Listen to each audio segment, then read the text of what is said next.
Are we live? I can't actually tell. But as Zach is, Yes, we're live right wow, now. that was a good pull. That was a good pull. I was just gonna say, as far as I'm concerned, this is okay. Wait, now it says it's live. You just did a big pull of whiskey. But for Hold me, on. this is brought to us live by. Uh, Well, that was a great start because I had it. I had it playing in background. well, anyway, this is brought sorry. on my end. This is brought to us live by Blue Island Beer Company's Underground Communique Russian Imperial Stout, which is literally not a thing that like was intentional as far as like drinking this during the State of the Union, but I am a dear friend of the owner, and last night I was hanging out with him, and he gave me a case of it, and this is actually my favorite beer Fantastic. ever. They won an award at some point, but anyway, all right, so we're here. Zach, how you feeling? Shall we have a cheers first? I mean, Yes, we will. All right, there we go. I broke out my made in China shot glasses I bought at the inaugural. So Perfect. Perfect. Sriracha. This is slancha. Ah! Better watch Very, that down. very good. Very, very good for talking about things that are made in America again, because everything is now made in America again. Yes. So, how are you feeling after this? Literally, my shot glasses, yes, are made in China. These are obviously aren't official Trump gear, but yeah. Oh God, what just loaded? Oh, okay. Anyway, so what is my feelings? My feelings are, we need mass suicide right now. No. God, I mean, it was, I will say it was a competent speech. That much I was surprised by the fact that his words were strung together in sentences as opposed to frayed thoughts like they usually are. But I mean, he was reading from a teleprompter. There's no doubt that that Miller had something to do with this speech. I mean, we had, there's more than enough hatred of anyone who's not white in this speech to kind of know that. Yeah, I don't know. I could go on, but I feel like we should have some vague order to actually. I don't think there is exactly an order. I mean, as we discussed before this show, we have this notes section, which was sparsely filled out because both of us were probably live tweeting and also drinking heavily. So I think we're going to have to pick topics here and there. And what I will say, and I'll get this in before anyone else does, is that what you will see tomorrow, or possibly tonight, is that this is mainstream media. This is the night that Trump finally became president. That is what you're going to see. Because again, he read from a teleprompter, and I read along to the full text that was posted, and he barely deviated from it. So as far as the bar is concerned, it's been met if, you believe that reading from a teleprompter is, what is the bar. And sticking to talking points. We should remember, by the way, and by the way, my hat says "Make America Rage Again," just in case anybody wants to screen capture this. I go, wait a minute.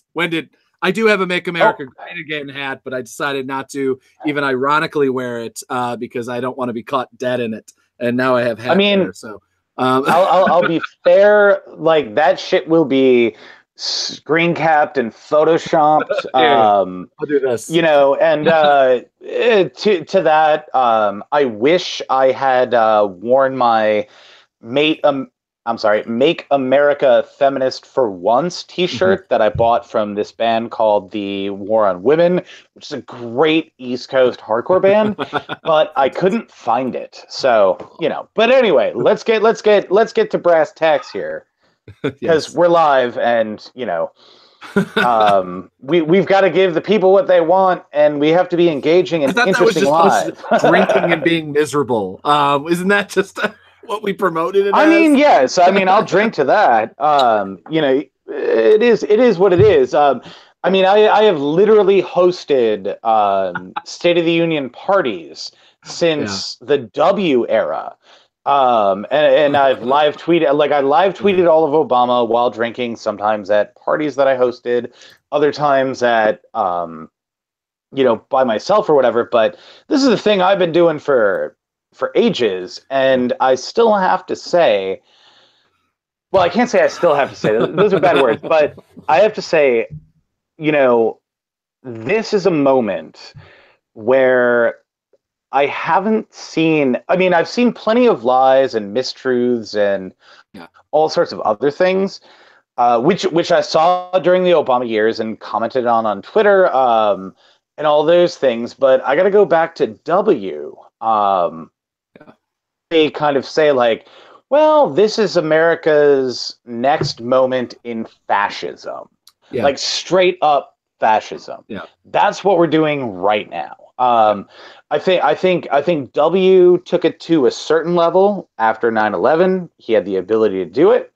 And I think that Trump has built on that with this speech, which will be considered presidential by a huge class of media. When it's really the sort of basic, like, oh, you read from the teleprompter. Isn't it weird? Because, I mean, this is something I feel like almost an entire generation of journalists, because, I mean, like Ezra Klein, Chris Azealia, all these people were alive and working. I believe Ezra Klein was working as a journalist during the Bush administration. I really hope he's not younger than me. But like, it's just one of those moments where I realized, oh my God, I am older than a lot of these people that like run billion-dollar media companies now. See what I chose going into independent media. Did they, like, because I know we all consciously lowered the bar for Bush. Like, there was a slow kind of like going from 2001 down and lowered it. I mean, it went down right away after September 11th, and then kind of slowly like whatever. And then, but it like skyrocketed upward for Obama. Like even Obama's worst incoherent speech, which I personally can't even think of one. They were by far so much better. So it's like, how did we jump from there to there to there? And just his first, like his speech he made back in, what was it, February to Congress, to joint session. I think it was 11 months ago, so it must have been, or 12, I don't know. That was terrible. And then, and genuinely frightening speech. And that got rave reviews. And I just don't understand and how we have this kind of complete absence of memory on comparison.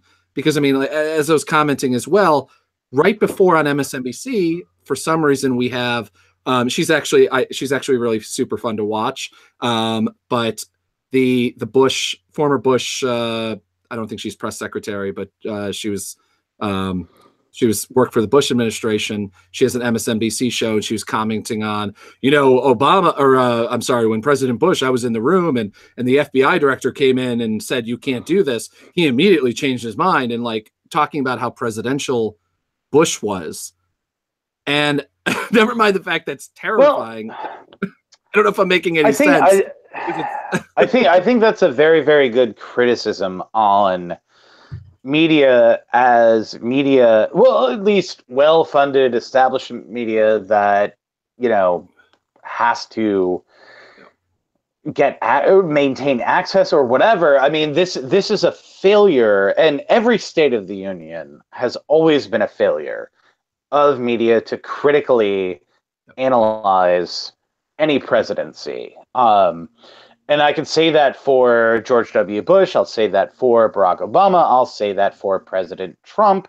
I'll even go back way further and say that's also probably equal to Old 41, Bill Clinton, and Reagan, but we didn't, during those times, we didn't have this kind of like rapid fire response like, hey, we have to do a podcast right now. We have to live tweet this kind of shit, right?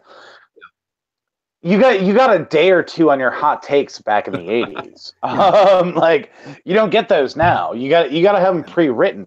And I think that's, a media problem, which is one thing, but the other thing is that I think that there is a desire and willingness from the national, the media class that covers national politics to look at any presidency and say, well, this is the moment that X happened. This is the moment that Y happened. Yeah. It just so happens that the bar is so low at this point that it's, the trope is this is the moment that Trump became which we saw when he did the joint, the address to a joint session of Congress last year. But I think you have a thing where, people are looking for reasons to say, well, our president is presidential and, whatever. And that's a really, really shitty way of looking at anything. Yeah. But that's a comment on media as to whether or not you want to challenge power or report what, the state says. So there's that. It's just amazing. I mean, it's continually, I guess it shouldn't be continually amazing, but I mean, I'm curious because to me, I find journalism more interesting as a job and as a career if I'm having to do new things. And so if you're continually trying to wrap the person you write about, I mean, if you work on national politics, either opinion, journalism, investigative journalism, photography, whatever, you're primarily the at least 20% of your time, usually you're talking about things the president said or has done or has something to do with it. And whether that's through a secretary of state or whatever, it's the president. And I understand to some level as a lazy person wanting to normalize things and kind of be like, okay, well, there's a template at which I deal with these things. But like I get really, really bored as a journalist if I am continually writing about the same character in the same way and not either learning from that, like take it, whatever, Obama, I gave Obama early on some benefit of doubt as you're moving through, especially with the Congress and with the different things he had. But like, as time goes on, it was very quickly that I realized what Obama was going to be. And that the fact that he wasn't going to, and I'm talking about like 2 months in, that Obama wasn't going to be any special thing or anything like that. He was going to be the president that he was, the drone president, the expansion of, wars, cuts on welfare, everything that, he basically, yet another Bill Clinton. And well, the Democratic Party line president. Yes. Yeah. But it's weird that we don't have any sort of learning. It seems like we're not, as a media class in general, obviously there's lots of exceptions, but like in general, we're not learning that. We're not. I mean, there's no. there are no clicks in that. I mean, one of the things that I think I've seen over the past few years has been that there are clicks in forgetting or ignoring analysis of history. Because, I mean, we can and should and hopefully will continue this conversation, about Trump's speech. But the weird part is you can look at the full text of this speech and you can find plenty of things that are in here that were true and presidential during the Obama administration, during the George W. Bush administration, during the Clinton administration, and during Old 41, and during Reagan. Like, and those are the only ones I'm willing to entertain because I was born during Carter. Yeah. And so I can't remember that. So I'm only going with administrations I can remember. Yeah. But you see the same tropes throughout all of these speeches, which is, you know, something, something America, something, something lower class people, something, something I'm doing what is necessary to fix everything. And that is a trope that has existed throughout my entire lifetime. You know, I think the difference is that, you know, Trump is taking credit for literally everything, which he told everybody he was going to do at the RNC. I mean, you know, at the RNC in 2016, he's the one guy. I am the only person that can fix it, whatever it is. And so that's kind of where we're at, which is a scary point to be at, just from a rhetorical and from a rhetorical perspective, from a journalistic perspective, from a citizen perspective, that we've gotten this far into fascism, and we forgot about the lead up, the build up. You know, the only memory we have right now is that, the right and everybody, you know, the right wing and the racists hate Obama, but we have no analysis of any policy or anything else outside of deifying Reagan. And that's it. Which for some reason both sides really, really love to do, which was part of, I believe early on, I was saying Chris Matthews was talking about how, you know, how great he read a speech off of I assume a teleprompter. I think tech was there back in 81. But like, or at least whatever the form of thing, you know, written by Peggy Noonan, that fucking, you know, I don't know what to consider her.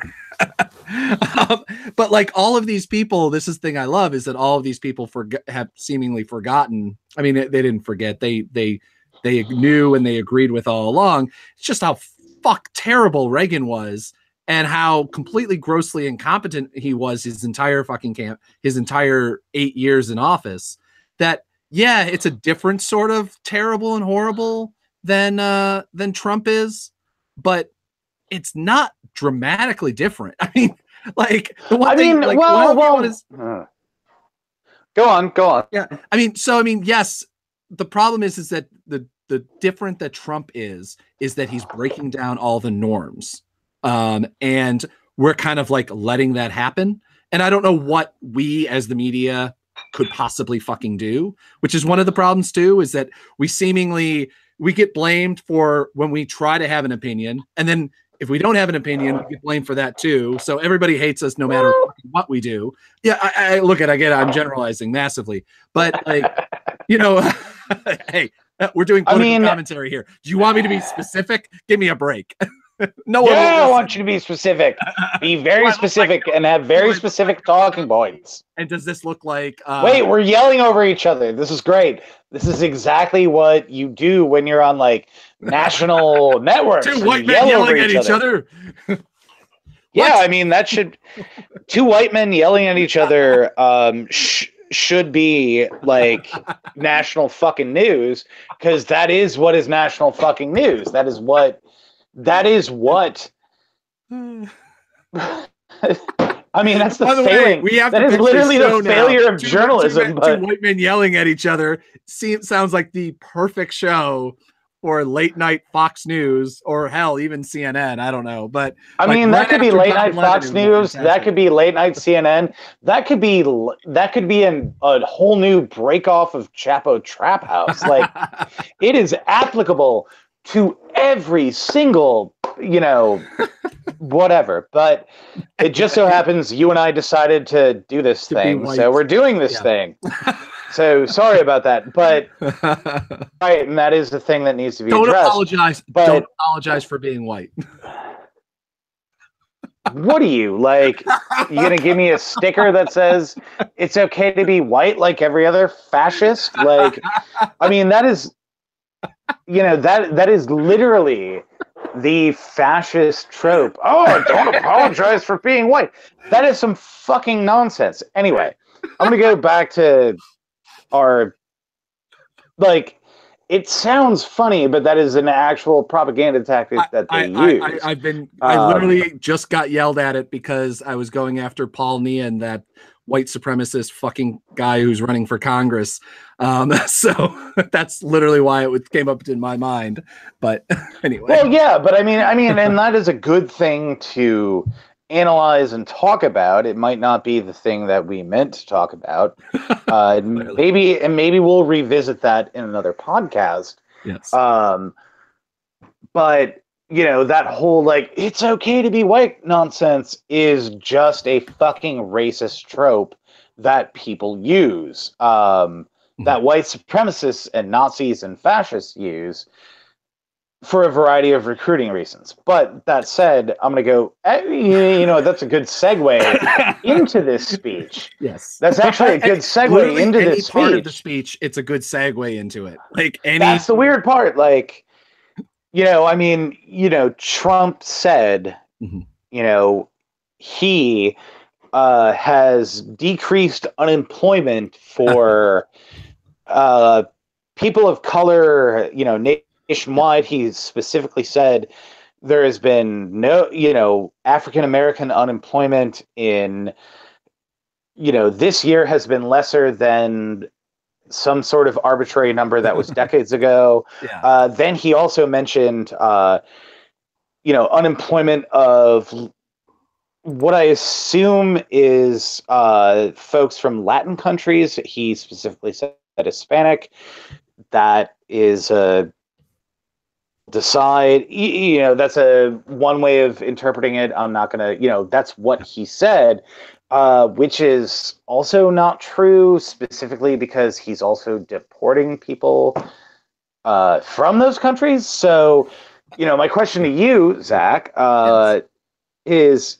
Is there any remote part that his claim of unemployment being at record lows for people of color is true? I mean, well, first off, let's take the first point, which is you have to look at a diagram when you're looking at unemployment, when you're looking at numbers in general, you do not look at not only individual years, but within like months periods. You don't do that. So you look at the arc and you go, oh, first off, it was lowering under the Obama administration, because not any necessarily even credit to President Obama, but the fact that we had a massive economic crash in 2009 and 2010. So basically anything, literally anything that's getting better is going to be dramatically better several years on. So beside all of that, but I mean, the biggest issue here that I've always wanted to see out of these numbers is how many fucking people are holding 3 jobs. How many people are actually making income? How many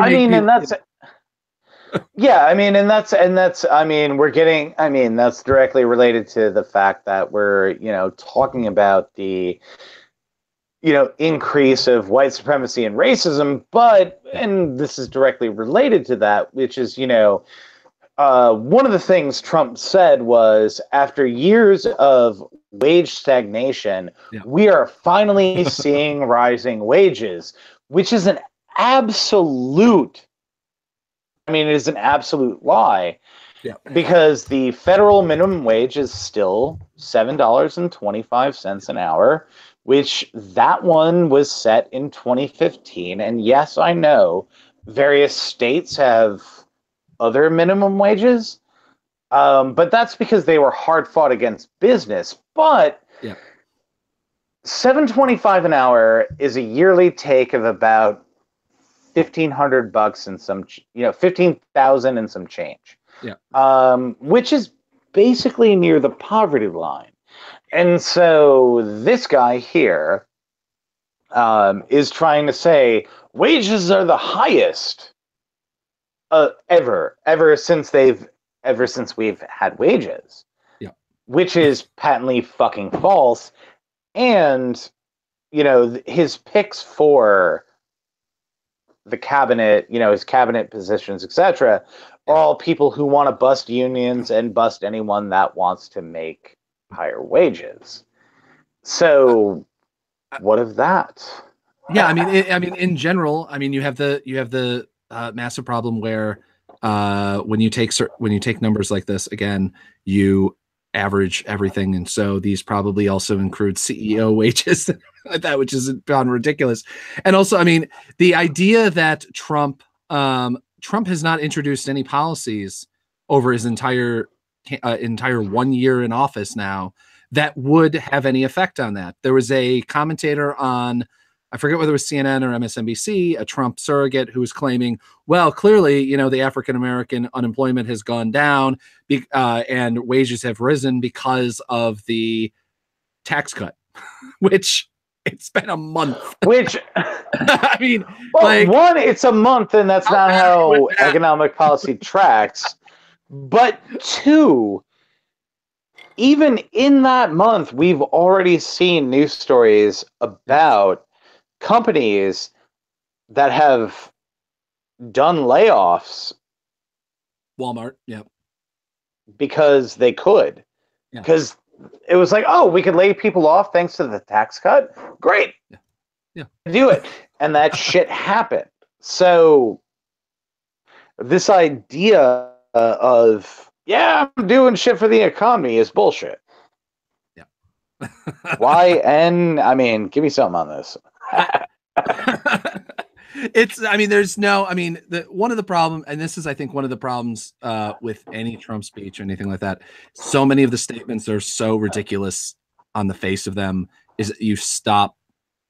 I think that there is a reason why paid commentators are paid, like people are paid well as commentators, because I don't know if you could go on TV every single day, talk about the same damn fucking ridiculous things, and add more and try to add more context to it or anything else other than saying the same thing, which is it's a fucking lie straight on its face. Any fact checker will find it. The LA Times literally has a fact check already up saying that but wage gains in fact have barely budged for the typical American worker. Wages have not increased. You're assuming that people have fact checkers. Didn't we fire all of them? One of my big problems. I got into a bunch of arguments with people, people checking out of these things. And this is, to me, something that makes me really worrisome. I get why you wouldn't want to put yourself through this. Look, you don't have to do what we're doing, which is sit down and analyze it and sit down and drink to kill our livers so that we can bear through it. But to completely check out of these things and kind of check yourself out of the national discussion is how we got Trump. Like, we didn't pay, and how we got Charlottesville. It's how we got a lot of the bad things is your average American just checks out of the discussion and allows the people on each side, the far each side, whether far left and the far right, I hate fucking saying that because it's some false equivalency shit. But allows those two people to kind of have the quote unquote discussion, whether it be online or on TV or whatever. And while kind of the voting population, the people that show up to the polls have just been like, they show up in November, be like, oh, wait, I didn't pay attention to anything whatsoever. What should I vote on? Oh, okay. That's the person I see on the TV, the most recent. Boom, click. Okay, good. Bye. I'm checked out. And like, so I would require people to at least, even if you check out of the State of the Union, read the fucking fact checks, read the news about it. I guess, and this was something that you and I talked about over our notes section, which was that, like, okay, the beginning of the speech, right? You talked about natural disasters and all sorts of other things, but I don't think he mentioned Puerto Rico directly, but he did choose to highlight said the words Puerto someone Rico in who the list of disasters and things that had happened. That much I noted, but he didn't mention it in the way that he focused on. He opened the speech with the Cajun Navy, of course. I mean, it's a great story. I'm not gonna belie him for taking that one. But it is. I mean, it's literally it. But the problem is again, the Cajun Navy exists because of a complete failure of government, which is also probably why he focuses on it so much, which is something I think we also need to keep an eye on when we're anything that Trump says or anything that his people say and his surrogates say, is that when they focus on things like this, what they're really saying is that government failed you.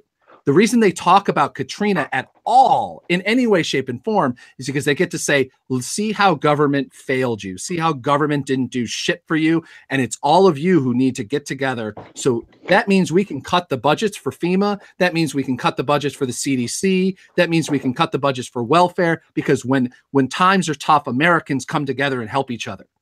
And that's what, right. That's what that entire beginning of the speech was meant to say. It wasn't meant to say how great America is. It's how great to say how we don't need things like FEMA, and how, I mean, I'm potentially reading more into this than I think, but it also says, see how Florida and see how Harvey and see how the victims of Harvey and Houston dealt with things. By the way, how's Puerto Rico doing? They didn't, which is literally a speech that his people said, is that sometimes they just need to start picking themselves up and doing the work for themselves, because they claim that Harvey, the people that were affected by Harvey did that. But they're not saying that the people affected in Puerto Rico didn't.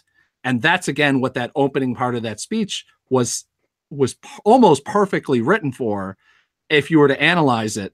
I'm hoping that people don't analyze it that much, but subtly, it says that. It says, hey, all these white guys and in Texas or whatever, that, oh, by the way, had a state infrastructure and got money right away from the federal government and got support. Oh, and by the way, also weren't on an island. Like, we're able to have people drive in from out of states. No, what I'm saying is that they were able to get the support from things like the Cajun Navy because they're not in an island. And I know I'm feeding right into Donald Trump's line, well, they're in an island far out in the ocean, which is why it's taken time to get there. Never mind, lots of actual fact things, but yeah. Well, I mean, you got to remember that actual fact things are malleable and don't kind of matter to this administration, because you can make facts appear to be anything. So that's one thing. I think there's three kind of lies, damn lies, and statistics, which is always my favorite quote. Pretty much, yeah. But also we're going with a totally new thing, which is that nothing is real, and that everything is permissible. That's the thing. So we have no idea what is actually real. Should we let's jump to because the props, every single president that in my lifetime has people that they bring in and they act as absolutely prop for their conversation. I personally hate this fucking bit.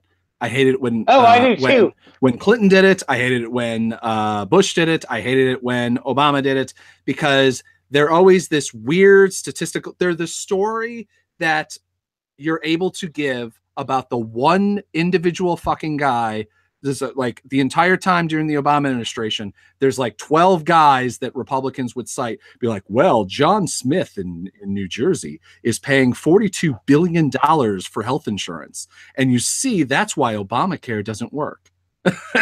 And well, I mean, that is how you do PR. Yes. You obviously get the one person who can define your cause, and you put them on national TV in front of Congress. That's it. That's all you got to do. That's it. You got everything. Yeah. But it's very, to me, it's very interesting that his people had a much higher person of color ratio than the Congress and everyone else in the room did. It was a very interesting grouping. The people, the parents of the parents who were of the kids who were murdered by MS-13. Those were, I believe they were African American or Hispanic. They had there's at least 3 or 4 other people that were there that were all Corey. I mean, the guy who's a great welder. Look, man. I mean, yeah. I mean, I'm gonna jump in on this shit, and I'm gonna say, where are the parents of the people who were murdered by white supremacists? Where are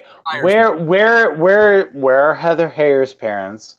Where are everyone else's parents? Like, I mean, how many people did Dylan Roof shoot? Yeah, none of those people there and kill. Of course. You know, and then also let's look to Christ Almighty, and I'm not saying that in a religious way, but that's just an exasperation. Christ Almighty, how many white supremacists literally this year? Oh, I'm seeing nothing right now.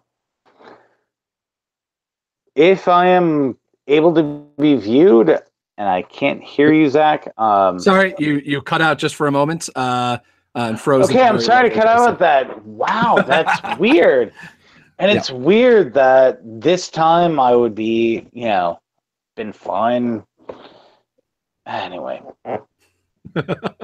Why is it weird that, like, every time you see a person who's a white supremacist, it's, oh, this is a guy who's just, I mean,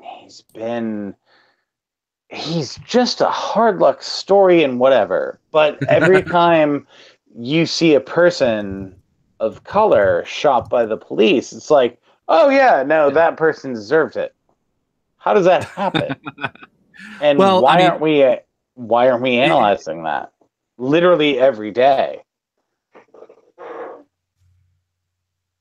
And now I think I cut out for a moment. So we're having a great time. No, you literally ended. Wait. I'm back. I got a message that said you literally ended the call. It seems to be happening for some reason. So are we still recording? Yes, we're still live. We're still recording. Unfortunately, for some reason, my Google Hangouts I heard that Zach D. Roberts left this call. It is not Zach D. Roberts. I'm saying that is what this says. But I find it interesting that the difference in that when we have these props, as I've been calling them, because they're literally, we don't hear the larger story about them, we don't care about them. You're never going to see them again, especially the people of color. We're never going to see them again until Trump needs to lead them out and have this discussion again, because he's learned, I think, that you need to have more than just white people show up to actually be able to make this argument about, ending chain migration and ending, which again, his words, I fucking hate. Okay, wait. I am stopping you for 1 second. Yes. I mean, there are like 6 reasons why I would, but the one thing I know I can stop you on is chain migration. Really? Like, that is like the preferred media term. That is literally just how immigration works. Yes. That's how all of our families came in. That's how Trump's family came in. That's how everyone came in. That's how it works. And that's yes. When you're how that works. Yes. So when you're immediately then also kind of waylaying the conversation into keeping the American nuclear family together, which holy fuck shit, that I haven't heard that term in a while. Basically, I thought the Simpsons had basically slaughtered that phrase. When we have the Simpsons on continually, and that's the quintessential nuclear family, we kind of stopped talking about that during during the first Bush administration. I'll agree. Same. But Zach, we've been broadcasting our entire conversation live this entire time. Yes. Okay. Just make sure. Maybe the early drinking. Hey, man, I am just trying to dole out what I have to own, which I don't think is much, but I also think that there will be a shitload of motherfuckers on all sorts of who kind of suck. So I don't want to deal with them. Like, I mean, how many people are going to call me a cuck? How many people are going to call you a cuck? Are we really worried about that? I mean, I personally, I embrace most of the right wing's white supremacist phrases. I like to kind of turn it around. I mean, Paul Ryan is the ultimate cuck. I mean, so there is at least one fascist who made a $500,000 bid to buy Gawker. Yes. So there's that. and I think that we lost our we exposed our bid to try to get jobs there and undermine. Oh yeah, no, we're not getting jobs at all, man. Fuck that shit. We could be the token liberals there. But like let's just wrap up because we've already been going long. And I mean, what do you think, God forbid, what do you think the play is going to be tomorrow? Because tonight I'm watching, in the background here, I'm watching CNN, I'm watching the commentators. I literally watched a hilarious muted conversation between oh fuck, what's his name from Pennsylvania? That fucking piece of shit. He ran for president. But between a right winger and a couple of commentators, and like they all have horrified look at each other. So it's actually been really hilarious to watch. But the fun part is, unless you're getting money from the Democrats, it doesn't matter. So keep going. No, but what's your so what is your like what do you think your takeaway is? I mean, do you think that we're going to have the standard this is the presidential moment, that this is a turnaround, that this is the great, that this is the moment when President Trump becomes presidential, and that the Democrats, because I mean, we've already kind of started having the meme that Democrats kind of need to not come together, but kind of need to start compromising more with the Republicans over the fact that we had a shutdown. And even though polling wise, the Republicans and Trump were blamed on it, my feeling in the media was that the media was really blaming the Democrats for it because they refused to do whatever. And now that Trump is really kind of hammered down, I thought that there was a chance that Trump was going to come out with a immigration policy that could potentially actually pass with Democratic votes. But this eerie I've been doing Google research to try to find where I've heard the 4 pillars before. Like it just feels like a Ayn Randian sort of phrase. I don't know. I can't think of another like, but it just has a feeling that this is now death. I mean, there's no way the Democrats are going to compromise over this bill. At least I hope so. No. I hope. I mean, I hope. I mean, stop there. Chuck Schumer might, but the Democrats will absolutely find a way to compromise and also somehow delegitimize anything they want to do, because they will sell out everyone. But I mean, the only reason why I think that within the Senate, there's enough Democrats that are wanting to run for president right now, because there's like 13 of them. None of them will win. They can't. Put me on record. None of them will actually win. But they can't. But they can't run. They can't. Understandably, at least. I mean, I don't think that they think that they will, or think that they can run and vote, have a chance at winning in the primary, and vote for the 4 pillars. And basically, as what this sounds like fucking Operation Wetback from the 1950s, which y'all should do some research. It does, and yes. Eisenhower's Operation.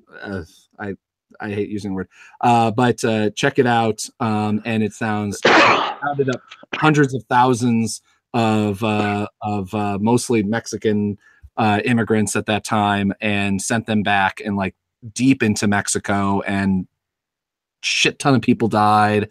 It was fucking horrific. And it sounds exactly like what Trump actually proposed back during the campaign. He proposed this. I mean, there was tons and tons of articles written about it back then, and everybody fucking loved it. They can't. I mean, I don't think that the 13 or so Democrats that are thinking about running for president can, in any way, shape, and form, vote for this. I mean, you're not going to have Kamala Harris. You're not going to have Liz Warren. You're not going to have. I mean, I can think of like 5 or 6 right off the top of my head who not only just. I am going to stop you there. Yes. Because yes, all of them will. You think that Liz Warren will vote for the 4 pillars? I think that Democrats have a horrible history of saying like, oh, well, what are we going to do? Yeah. Support I think other Democrats. I see Chuck Schumer doing it. I see a lot of Democrats. I see, Manchin from West Virginia and a shit ton of, quote unquote, middle America Democrats doing it. But I don't see them being able to round up and this is a bad term, round up the numbers to actually pass it, because I assume they'll need some level of Democratic support on it. And I see enough. I see there's always going to be a couple Republicans that will break away because it won't go far enough, because you're literally just not shooting people willy-nilly in the streets. And that's what, Oh yeah, but that's what's how many. No, it's not. Because how many Republicans would you support to unseat the terrible and scary? And when I say terrible and scary, it is a big thing, but Madigan. The who? I'm sorry. Madigan? Exactly. Who are you talking? Madigan? Yeah. Who's Madigan? Yeah, that's me. Exactly. But if you asked Illinois politics. Oh, okay. I mean, this is a guy who has literally destroyed all of Illinois for years. And his funding has been from Democrats, and thankfully, Republican billionaires have given money to people who are challenging him, and God bless them. Because they're millionaires, Zach. Yep. They know what needs to happen. Anyway. Yep. Oh, shit. Well. Sorry, it's live, friends. It's live. Fuck it. We're doing it live. Is this still live? Yes. But so let's wrap up. We'll have a I think I'm gonna spend some time maybe tonight and tomorrow doing some fact checks on it. And Aaron, if you got any anything beyond every single word in the speech, we'll post up. Damn, all you gotta say is that I'm a drunk. Yeah, that's fine. No, I'm saying if you have any everything. I mean, everything in the speech is in one level fact checkable. In the fact that it's fucking a lie. Like the fact that it's yes, actually that's. So if you have anything, shoot it over to me. But we'll probably post a like top 5 biggest lies or something over on Visu.News, and we'll probably do a podcast roundup later in the week on because I think that almost more interesting is going to be because I feel like we always talk about the media kind of response more than we even talk about actual like news stories. And so like in 2 days, it'll be very interesting to see on how Van Jones is on TV right now. I'm dying to hear how presidential he thinks this speech was. Well, I mean, shit. Yeah. I know where my fez exists. So, I can put a fez in my head, and like at that point, am I considered presidential or worse commentary? Like, no, you gotta have a proper red baseball cap. That's what. No, Zach. What I want to know. Yeah. Because you have done this game longer than me, and you're better than me. And I don't know how else to describe the game, but it is a game. So what I want to know is, how does it work? Like, who actually gets information that's